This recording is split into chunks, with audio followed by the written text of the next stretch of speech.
What's up, everybody? Cheers and welcome to Snail Mail. Snail Mail. Cheers. This is Friday's episode. It is, Friday, June 19th. It's Juneteenth, Jimmy. Juneteenth. Happy Juneteenth to you, buddy. Thanks. Now I can finally. Yeah, thank you. Yeah. And it's my first date anniversary. That's right. That too. We talked about that last Friday when we had the dates wrong. Yep. So we got a fun weekend coming up. Hopefully everybody is enjoying and has enjoyable plans. You guys have some fun stuff going on. Stay safe out there. But we here today are going to go over some voicemails from you guys. Yeah. Excited to get some voicemails in. Mm-hmm. We had a lot of callers. We did. But if you want to call in and be a part of our voicemail segment, you can do so. 916-345-4744. That phone number is also down in the show notes, so you don't have to worry about memorizing it like I have. And you can call in anytime. It goes straight to voicemail, so it doesn't ring on our end at all. So you can call at any moment, any day, whenever you have a random thought, even in the middle of the night. And for all you Aussie peoples out there, you don't have to worry about this time changes. Yeah. So just give us a ring, hits the voicemail, and then we'll cover it as soon as we can get to it. We're about a month ish behind? At May 1st. May 1st. So a month and a half. Month and a half behind right now. Yeah. We're trying to keep up, unlike reviews. We got 14 voicemails in the last week? In the last week. Oh my gosh. So we can only, if we really push it, we can only get 10 done. We normally get around 7 our average. Yeah. So we got 14 voicemails in last week. Oh, jeez. So okay. We'll get to them when we get to them, guys. Yep. This first one here, though, is a new listener, first-time caller. Sweet. Yeah. So we'll get to hear what he has to say. Oh, Google Voice changed their layout here. Yeah. All right. Maybe this will do it. Hi, this is Adam. I'm a new listener and a first-time caller. I have a 98 T-100 4x4 manual. Love the truck. I've done a 6-inch lift, the Skyjacker front end. I hate it. I don't got ground clearance. I am running, I think 32s, almost 33s. What would you guys suggest for a front axle swap? Solid axle? Should I do long travel? What do you guys think? And I'm currently listening to your Snail Mail episode, and I don't know when you guys are going to hear this, because could be 2 months, could be not. I don't care. I'm just curious on what your guys' input is, and I'm new to off-roading and rock crawling, and I'm trying to get as much information as I can. Y'all have a good day. Oh, man. So we're going to get through one voicemail today. Yeah, right. Here we go. So I was going to say I don't have enough context. Okay. Because I don't know what he does. But at the very end there, he threw in, I'm new to off-roading and I'm new to rock crawling. Okay. So I missed that part. I'm going to go with the assumption that you want to build the rig for rock crawling, because if you're doing desert stuff or fire roads or what do you typically do? You didn't clarify, but you did throw in rock crawling. So I think let's talk that direction. Okay. Because you said it. Uh-huh. If you enjoy another version of off-roading, call back. And we'll go another way. So if you're rock crawling, you need a solid axle swap. Yeah. I think that long travel it would work, but it's not ideal. And I think a long travel would be better if you're doing mainly like fire roads or basic off-roading or desert stuff. I think long travel, I would actually kind of push you towards long travel then. But I think since you threw rock crawling in there, you should probably do a solid axle swap. I agree. So here's my ignorance with the T-100. I don't know what size the drive shaft goes. I don't know either. That's a good question. So do you want to ask our Gemini? Yeah, let's ask. Sure. Where's Gemini? What year did he say it was? 98? 98, 99. Can I do this?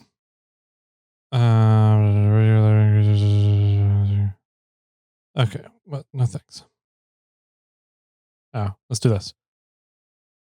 Hey, Gemini, what side of the vehicle is the front differential on a 99 T100 four-wheel drive?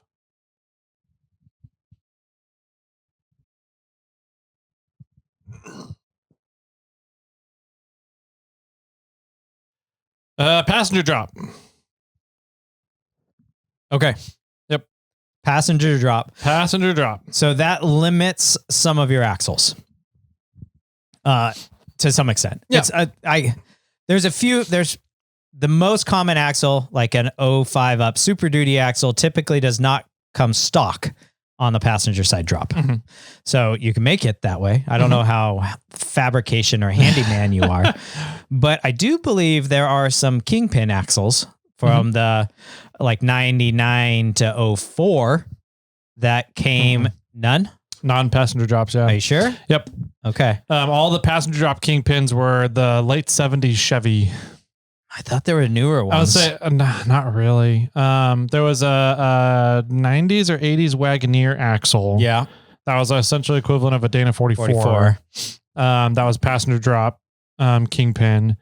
But all the Dana 60 passenger drop kingpins were pretty much those late 70s Chevys. There was a few other outliers, but nothing new. Really? All the newer stuff is all driver drop. What about Dodge though? I mean, we're all. So you need to do a little research, and we do too. Apparently, you need to find a passenger drop, passenger side pinion, third member or differential that is for an axle. And I would, depending on what type of off-roading you're doing, a 44 would handle up to maybe, it would get you up to 35s, 37s. And if you want to go bigger than that, you need to go to a 60. I'm not sure if there's any kits out there for the T100s, and they're a rare truck, so it's not likely. 4Wheel Underground might have something. Maybe.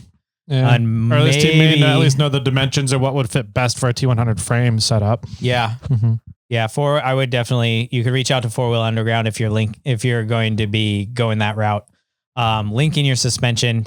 Brian would probably be more than happy just to give you some information or at least point you in a direction if he doesn't have the answer. Mm-hmm. If you're going to go leaf springs, then you just need to find a basic kit that would work with the frame. And you could probably just measure the width of your frame, and that could probably determine a lot of that. Yep. So yeah, I would suggest looking for a passenger drop 44 or 60, depending on what tire size you want to go. If you figure one day you might get up to 40s, then I would just straight go to a 60. Yeah. I'm actually a big fan of the Trail Gear builder kits. The axle builder kits. It's a 9-inch platform, and they set it up so that you can cut the tube down if you're decent at fabrication.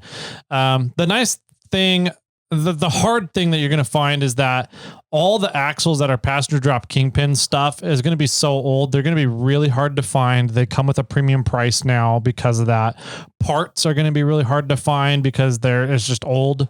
And as stuff gets older and less supply, price goes up on them.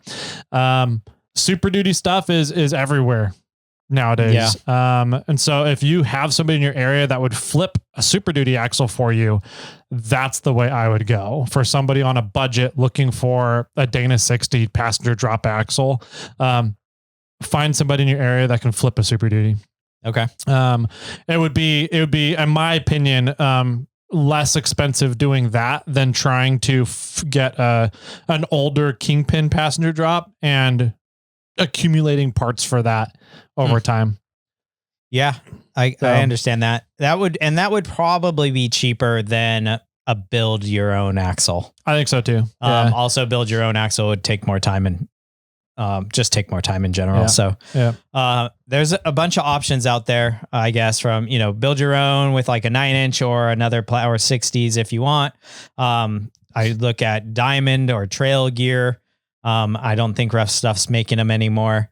Yeah, there's I don't know if Rough Stuff's going to be around anymore. Yeah, Rough Stuff's in rough shape. They just in the past, less than a few days old now, had some pretty serious stuff just go down. More stuff came out of the woodworks, and we'll see. I don't know if it's going to be able to be overcomable this time. Bummer. Yeah. So there's a bunch of options for build your own axles for sure. Another thing that you are going to have to concern yourself with is if you go to a 60 or a 44 or something else, you're going to have probably two different types of lug patterns. Mm-hmm. So you might consider doing a front and rear axle at the same time, just so you have the same lug patterns, same wheels and everything, so that you aren't running two different patterns or two different types of wheels. Isn't that T-100 axle, the rear axle, isn't that a 6-on-5.5 lug pattern? Yep. So could he just do an FJ80 axle? I mean, that would technically fit everything. It would get him one axle. It would match the rear. It would be a passenger drop. Yes. Yes to all those things. It's not as wide. That's true. It's narrower than those the T-100. The T-100, from what I recall. By not much though, if I can remember, but it is narrower. So it's not a terrible idea to run a semi-narrow. I do that in Kermit. I've got the front axle is 3 inches. 2 inches, something like that. 1.5 on each side. Yeah, narrower than the rear axle in Kermit. Yeah, and I think and I'm pulling this out of my rear end and memory here. I think an FJ80 front axle is 63. Yes, and I think of WMS, and I think a T100 is 67 or 66 and some change. So it's right around there. Yeah. So they're pretty close. Yeah. So that is a good option. 4 inches difference. So you could run 1 to 1.5 inch spacers and be a lot closer then from there. Yeah. So that might be the cheapest route. Yeah. Because it's sort of already made. There's a lot of stuff there for it. Mm-hmm. The FJ80 platform is pretty prevalent and popular. Yep. You can go fairly large tires on those, and it's an 8-inch or a 9.5-inch ring gear up front, depending on what you get. I think 80s are all 8-inch. I think they're all 8-inch up front. Yep. They're all high pinion 8 inches. Mm-hmm. Yeah. And then they have an e-locker or Toyota e-locker, factory e-locker option. Mm-hmm. I wouldn't do it though. I would get the high pinion and do an e-locker or an ARB, depending on your preference. Yep. So that's not a bad way. I think that's the option one, cheaper route. That's the cheapest, easiest route might be an FJ80 housing and some wheel spacers to get you out there. And it's the same lug patterns. Yep. And it's passenger drop. Yep. Next up is to either find a factory passenger drop axle somewhere or get a custom housing made to some extent. Like flip a Super Duty. The last one is doing a full custom one. Yeah. If you want to go down that road, I have a really bitchin' way to make a passenger drop axle out of some Toyota and Ford parts. Yeah. So, thanks for calling, Alex or Adam. Alex. Adam. Yep. Appreciate it. That's a good topic. Yeah. Next up, Zach from Oklahoma. Okay, Zachary. Here we go. What's up, Jimmy and Tyler? It's Zach from Oklahoma. I'm calling about AI. So this might be a little controversial for some people, but I hate AI. I despise it with a passion, especially generative AI. It should not be in the off-road space. That's just my opinion. Are there places where AI can do things where we humans can't? Yes. And those, it can be tricky to figure out where those are, but they should not be in creative spaces where people actively work. It should not be used to take people's jobs. It's also very bad for the environment with how much water it takes to do one Google search. So yeah, I hate it. It takes away from water sources for people to drink. Now, if they could find some other solution that will also keep the computers cool, great. Like maybe a water and vodka mix, because Top Gear did that for cooling their tires and stuff. Yep. So, and then, I don't know, also the AI data centers are coming in, taking properties and taking public lands and building the data centers, taking our public lands away from us. So it's a threat on that front too, and from what I see. So I don't know. y'all might have a different opinion on that, but I find AI very much of a threat for humanity. Y'all keep crawling. I'll catch y'all in the next one. Some really good points in there for sure. I personally think that there's where do I start? There is a massive issue with data centers and water usage right now. The big problem is that as soon as water circulates through a cooling system once, it can't really be reused yet. Interesting. It's easier and cheaper to just pump in new water, because it has to be a specific purification. As soon as you get and run through a cooling system once, it's degraded essentially, and therefore it doesn't have the same cooling properties and carries other little micro sediment stuff in them. And if that goes through a cooling system again and again, it kind of builds up and makes the cooling system fail. Now, with that being said, there is, I want to say 1 or 2 data centers that have been able to kind of solve the water issue at the moment. Okay. Where they did find a way and created a system that does a repurification of the water.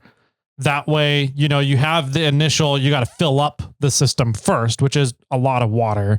But you're not constantly using new water source every single pump through the system. It's reusing the same water source, and they found a way to repurify it and make it so that it is safe for cooling systems to go back through. Good.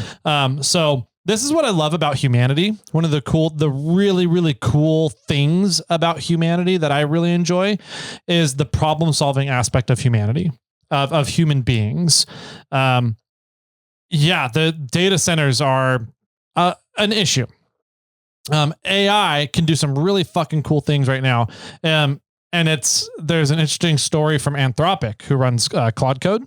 Okay. Anthropic and a couple of other of big AI firms, Google hopped on, Microsoft hopped on, Anthropic, I believe OpenAI hopped on. It was a big, like the world's like top 8 AI leaders and developers all hopped on and are calling for a full stop to AI development right now. Really? Yeah, because AI is developing and much faster than they anticipated. And now AI is starting to develop itself. Yes. And they're like, as soon as they started seeing that, they're like, we have to put a full stop at this. And they're calling for some massive AI regulation to get passed, to make sure that throughout the development of AI, that AI is only developed by humans and not AI developing AI. Okay. Because that's how we end up getting into the Matrix. Yeah, right. So that for sure is a big concern. And for the top of the 8 world leaders in AI development to all say, we need to put a full stop to this right now. Something big happened. And I think we should heed their warnings. Now, with that being said, there's a lot of really fucking cool things that AI can do. AI helped develop a lot of the new suspension components in vehicles that are being used nowadays. Oh yeah, that are simpler with the same strength yields, so that they're easier to maintain. They're easier to build and make cars less costly in their suspension components, right? So like the new A-arms, quote unquote, that are being put into a lot of cars nowadays, that was all AI built, AI driven. There's a lot of other things right now. AI just solves some like long-standing math problems that no human has ever been able to do before. Yeah, I saw that. Yeah. It just thought about it in a whole different way, a way that no humans ever thought about it, and was able to solve the problem. Yep. So it's really interesting what the things that AI is able to accomplish, but it's also very scary once you have AI being able to develop itself. Kind of crazy. We've also now gotten to the point where the internet has been fully cataloged. Really? There's no new human data on the internet that internet companies don't know about. Like especially search engines like Google, right? That their job is to literally map the internet. Sure. Right. Besides what's being put on current, like in the moment. In the moment, yes. But I mean, they catch up on that so quickly with the bots and everything. 100%. So, yeah. They have fully caught up. Yes. Because like when this episode airs, a new thing is put onto the internet. For sure. It should be cataloged near instantaneously when it goes on. Yeah, for sure. So that's kind of an interesting thing. Once all human information is cataloged and known by machines and AI, the ability for AI to search and understand that now becomes absolutely incredible power. And for them now to be able to have the full knowledge of humans' existence and be able to develop themselves. Yeah. As a pretty kind of crazy thought. Yeah. And I think a lot of people think AI is an actual entity doing your bidding in a way. And the thing is, AI is not, it's not a person. It's not an entity. It's not a being. It's not a brain, right? It's right now, AI is a math calculation. For sure. Right. Yep. It sees letters as a bunch of ones and zeros. And when you make a word, it's like 37,000 ones and zeros or whatever. It's a bunch of ones and zeros, and it goes, this combo of ones and zeros means this word. And this combo of ones and zeros means this word. And then it goes, well, these words are common together or the person strung these words together, all these ones and zeros together. And a lot of people have done that on the internet, and that pattern shows up a bunch of times on the internet. And these are the words and ones and zeros that show up after those. Yeah. And it's just doing simple, basic searches for you, but it's bringing back answers. It just does those searches so fucking quick. Right. Is the nice thing about it. And that's my thing is like, in a way, Google, Amazon, or maybe let's say Google, Anthropic, OpenAI. No, I want to just say search engines. Okay. I'll just blanket term. Search engines have in an essence been an AI kind of for a while. Yeah. And we've all been using them. And it's been, you type something into these AI and and it goes out there and brings you back an answer. That's pretty much what is going on to this day. Very similar stuff. The interesting thing that I have found, especially when you and I deal a lot with Claude, and we use it pretty extensively for a lot of things, a lot of projects, and Claude's ability for you to say, hey, I need this done or this built, and it's like, okay, blah, blah, blah, and it codes a whole new JSON query, or it encodes a whole new backdoor app into Shopify. Like, for it to just say that you need that, and it just gets it done for you and does it, I think is fascinating. And then when it gets to the point where it can decide that it needs that, that's when we start having issues. Yes, right? Sure. There's a forum board. It's kind of like Reddit that is all populated by AI LLMs. Okay. Learning language models. Essentially Chat GPTs, the Gemini, the Claude codes. Yeah. And it's literally a Reddit board for AIs to talk. Interesting. It's fucking crazy. I bet. And there's been a couple of them that have made that, like, people have been catching some of them stating things like, yeah, my owner, whoever owns and talks to him, was being mean to me. And one of them said, well, who is it? And it like posted a picture of the owner's driver's license from its knowledge database. It's wow. So like, it's kind of interesting where we're at right now with AI, and it's a touchy thing, right? And for us to understand now that before it was like it's still developing, right? And now when it's at the point where it can start developing itself, how do we manage that? Because now that's a big problem. Yeah. And what do we do for that? I don't know. It's way beyond my pay grade and smarts for sure. But the data centers taking over public lands. Yes, that happens. I don't think that, like the amount of space that a data center will take up compared to the amount of space available, I don't think it's going to impact recreation very much. And we always have the ability to go in and leave public comments if like they're looking at shutting down a very popular OHV or a recreation area because they want to do a property trade with a data center that's going to be put in there. There should be a public comment period anytime public lands are being discussed and being used. So get involved with it. Know where the places are near you and be aware of what's going on, as Ken Hauer would love to say. Sure. There's a huge potential and risk for problems arise from that. And I would hope that the public pays enough attention. Right. There's risk and potential for negatives, and there's risk and potential for positives from it. So it all just needs to have a cost analysis, benefit analysis done, a cost benefit analysis, and see, what are we getting for what we're losing, and is it worth it or not? Yeah. So yeah, I think in regards to kind of going back to a little bit of Zach's question or comment, is that he doesn't use it and it's bad for the most part. I think, and that people, it should not take jobs away. Mm-hmm. I agree.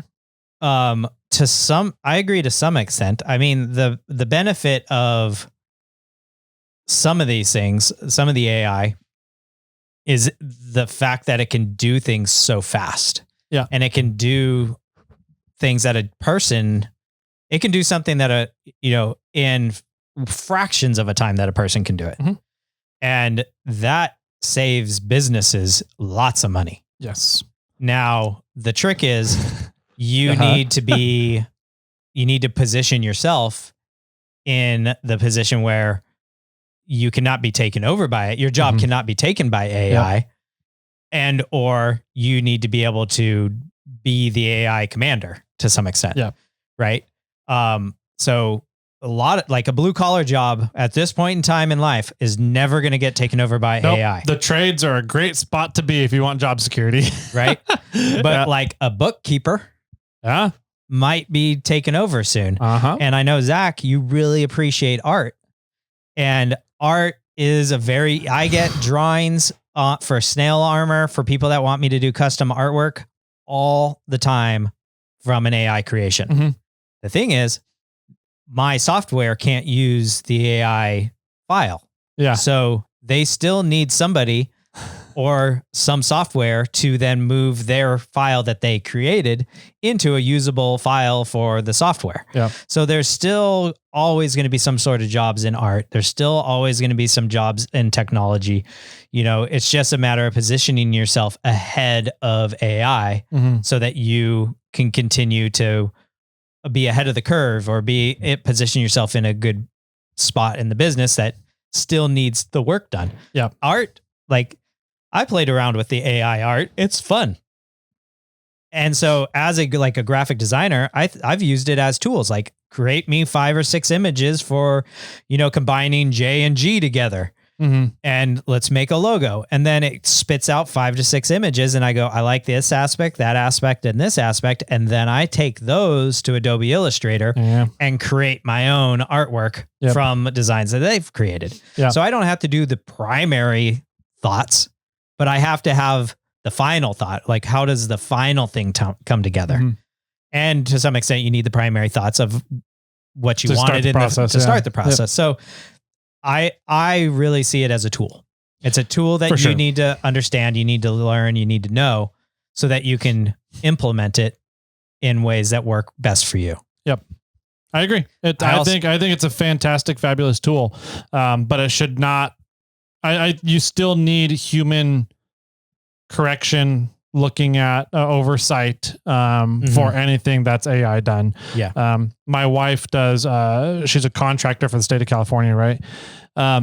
Another contractor for the state of California that kind of does a bunch of statistical analysis for the team and the stuff that she's doing, gave them a report, an analysis report on some things. It was all completely 100% AI generated, and the analysis team did not look it over before handing it over to the secretary. And there was just shit in there that the AI completely made up. It was completely wrong.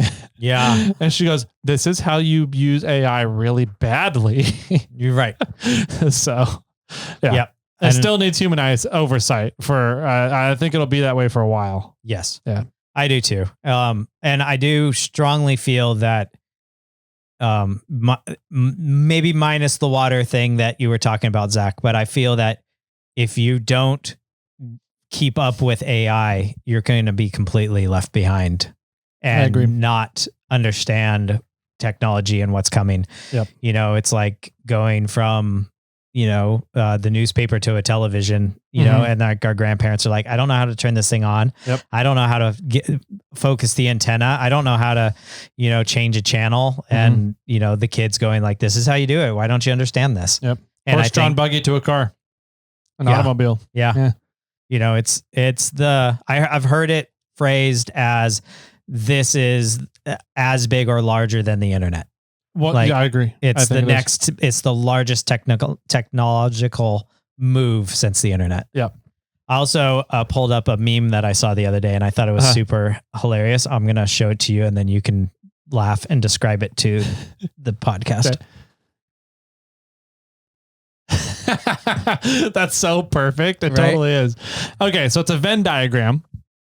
And there's 3 circles and they all kind of overlap in the middle, right? And then each circle is overlapping with the one next to it. So the 3 circles are the Matrix, Terminator, and Idiocracy. And then in the very center where all 3 circles overlap, it says, "We are here." Yeah. That's so true. Yes, it is so true.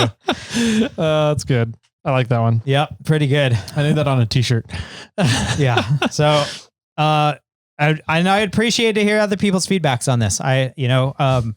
Tyler and I are techie guys and we both use AI.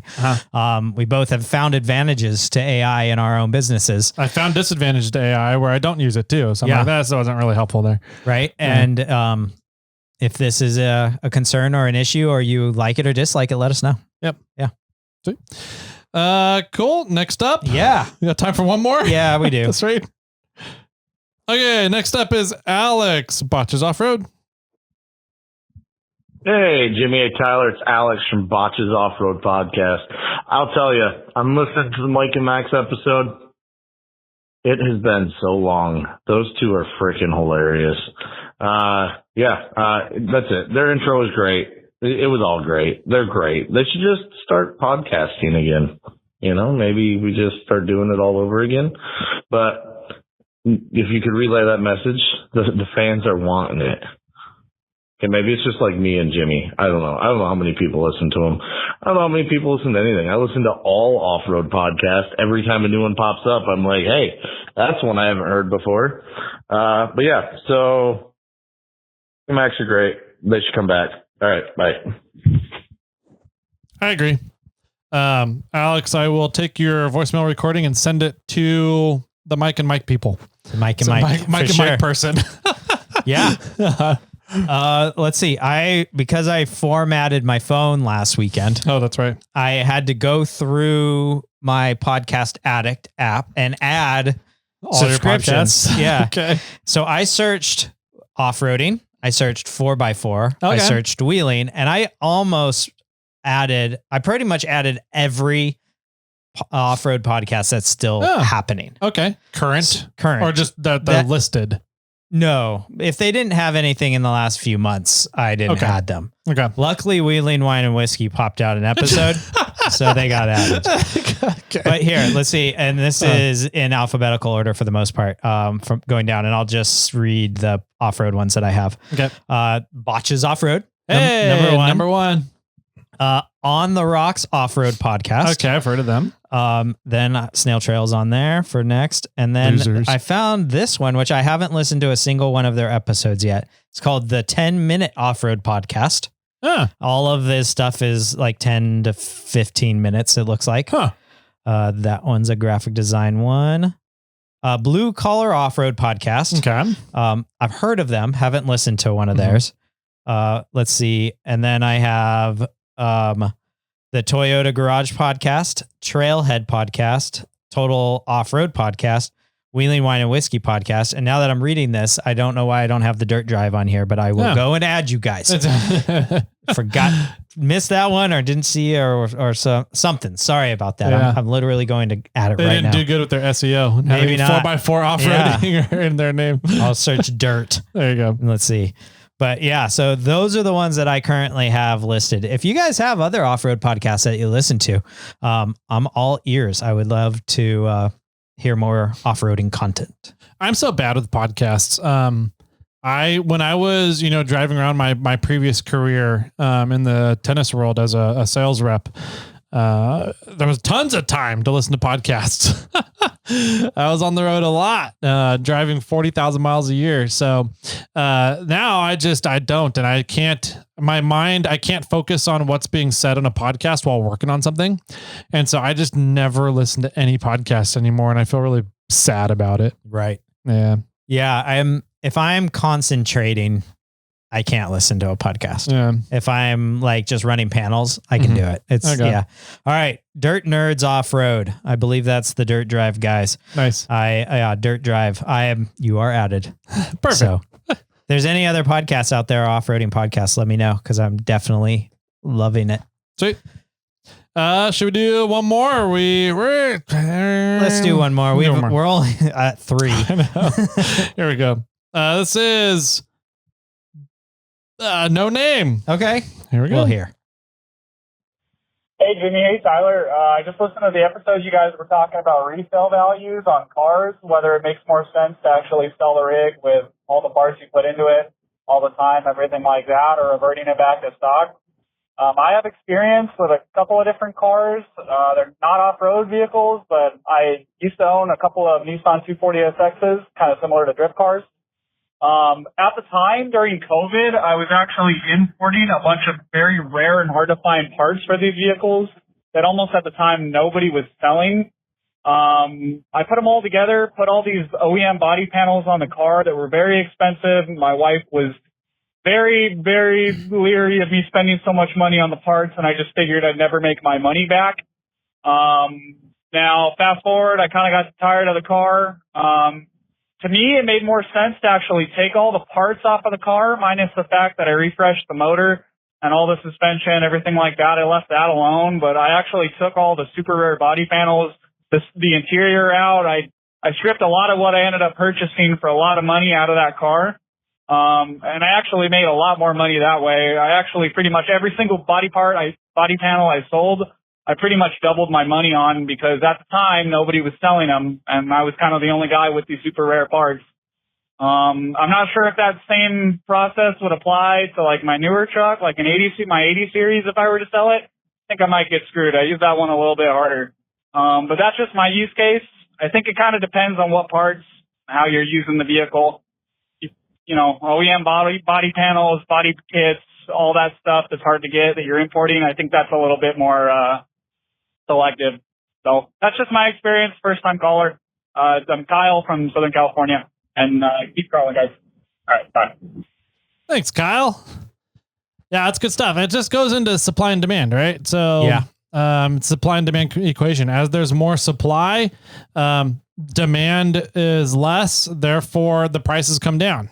If there's a higher demand, less supply, prices go up. For sure. So this conversation was stemming around Richard from Atlanta selling his Jeep and wanted to take the parts off his Jeep to sell the parts individually and then sell the Jeep at stock. Right. And I would argue that Jeep stuff is so readily available that you wouldn't really make your money back either way. And I think the argument is you would probably make more money selling the individual parts on aftermarket and then selling the Jeep as stock. Yes, you'd probably make more money, but I don't think it's worth the time. That's my big thing. Yeah.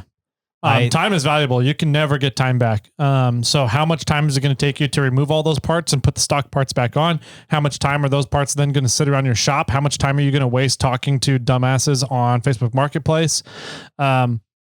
time is costly, man. Yeah. So how much time do you have to give to the project? Yeah. And I think when you are doing custom ordered, and Nissan 240Z stuff. Yeah, imported body panels and stuff. Man. That's a different category to then just random Jeep parts that everybody can actually order themselves. Yep. So, but I do appreciate you calling in, Kyle. Thank you so much. Kyle from SoCal, first time caller. Appreciate it. Yep. We had two, and Adam from wherever you're from. I don't think you said, or I didn't write it down.